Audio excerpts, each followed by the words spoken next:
What's up guys, and welcome back to Sliced. So, biryani. We've all had different experiences of it. I mean, some of us grew up with it, some of us have eaten it in restaurants. I mean, if you're really unfortunate, you probably went to a wedding where you ate it and it burnt the soul out of your body. But I feel like over the years it's developed this reputation of being a very complex dish that's difficult to make. And yes, it is complex in its flavor, but it's actually really simple to make. And I'm going to show you guys today how you can make a biryani.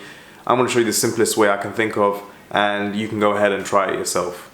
Okay, so we're going to start off with about 1.5 kilos of meat. I'm using lamb, but you can use chicken. You can even use vegetables if you want, to be honest. And then we're going with a bunch of spices. To be fair, I haven't really measured anything and I use a bunch of random spices, so you can pause the video right here to see what I've used. You can also check in the description below, but to be honest, just use whatever you feel like, whatever your flavor is.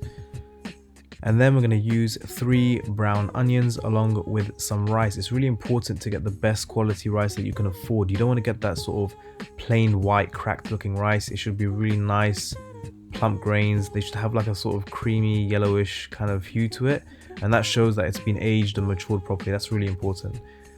Next, we're going to go with about a handful of raisins, I'd say. I know it seems a bit random, but trust me, it's really important in this recipe. It adds a really important and essential layer of sweetness, I think. We're also going to use some saffron or some food coloring. I'm going to use the food coloring in this recipe because I know it's a lot cheaper, so we'll try and see how it goes by the end of this video. Hopefully it doesn't flop. We're also going to use 4 tablespoons of ghee and let's say about 100 mils of milk. To be honest, I didn't really measure it, but yeah, let's call it about 100 mils. Oh, also, I forgot to add that I used a can of coconut milk in this recipe. Okay, so let's start. I've marinated my meat in all my spices and just giving it a quick mix together, frying it off in a tablespoon of our ghee until it's nice and brown. And once you've done this, you can add your coconut milk, and then I'm filling the can up 2 times over to cover the meat, bringing it to a boil and simmering it for about 1.5 hours until the meat is tender, just like you would with a normal curry. And once you've done that, you can bring a pot of water to boil, and we're going to wash our rice. Now this bit is so important. As you can see, when you wash the rice, it gets really cloudy. This is all from the starch that comes off the rice. Now a lot of people say you don't have to wash rice, and I don't really get where they're coming from, to be honest. If you don't want your rice to stick together, wash it. And this is why you never wash risotto rice, because you need the starch that comes off the rice in order to make the sauce, whereas we're definitely not trying to do that here. We want individual grains, so you want to wash it, I'd say about 3 times until the water runs clear. And once you've done that, you don't have to overdo it, to be honest. You can even do this in a sieve until the water underneath runs clear. And then you can go ahead and leave it on the side for a little bit so that it can soak while you're preparing the rest of your ingredients. Okay, so go ahead and remove the top and bottom of an onion, then cut it in half and take the peel off, and then just slice them up as thin as possible. The thinner you get it, the faster and easier it will be to cook. And then we're going to add our rice to the simmering water, cook it for about 15 minutes, 10-15 minutes until it's 75% cooked. You'll know it's 75% cooked when it has a little bit of a bite to it. And then what you can do is drain it and keep it to one side while you prepare the rest of your ingredients. With the rest of our ghee in a pan, we're going to fry off these raisins for about 30 seconds just so that they can get a bit plump. Then remove it and add your onions, and you want to cook this for about, I'd say, like 15 minutes until it gets nice and caramelized. And once it's done that, you can go ahead and separate it. Take half of it out and leave it to one side. That's going to go on top of our rice, and then leave the rest for the base. Just spread it out nice and evenly. And now we start layering. So you're going to start layering your rice, and as you can see, just as I'm doing here, I'm not dumping the rice in. If you dump the rice in, there's no point. It's just going to come out as one big clump. You want to sprinkle it like I'm doing there.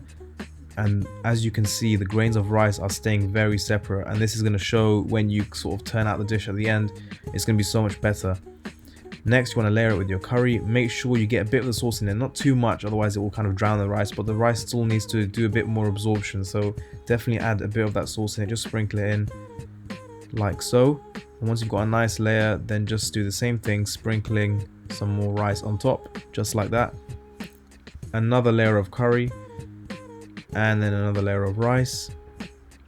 And then our final step is going to be poking some holes with the back of a spoon, for instance. And what this does is it allows steam to rise through and cook it really evenly. And what it also allows us to do is add our saffron or colored milk. So you want to add your saffron to the milk or dye.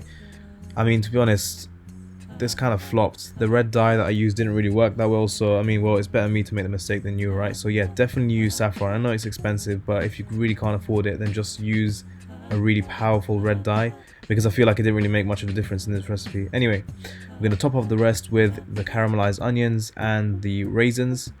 And now that you've finally done all that, it's pretty much ready. You just need to cover it and cook it for about 20 minutes on a low heat so that it can steam.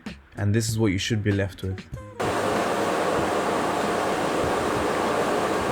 Yeah, so I'm not gonna lie, that was a lot to get through, but I still stand by the fact that it's a very simple dish to make. It just has a lot of steps. So yeah, let's recap it. Okay, so real quick, marinate your meat and fry it off in a pan. Add your liquid and cook it just as you would with a normal curry until it's nice and tender. Then bring a pot to boil, rinse off your rice, and you want to cook this until it's about 75% done. Then slice up your onions, fry off your raisins, take your raisins off, fry off your onions, take half of it out, sprinkle your rice on top, layer your rice and your curry. This is the most, important part of a biryani. Layer your rice and curry really evenly, and once you've done that, poke some holes in the top and add your saffron or dyed milk. And then cover the whole thing up with some onions and raisins, put some foil or a lid on top and cook it for 20 minutes on a low heat until you have this, and finally it is ready to serve. And I mean, I really think this is the kind of dish that needs to be served on a platter. It has to be shared. So definitely try this one out. Please like, comment, subscribe, and follow me on my socials at sliced_it. That's on everything nowadays: Instagram, Twitter, TikTok, Facebook. Send me a picture of all the dishes that you try. Stay safe, and I'll see you next week.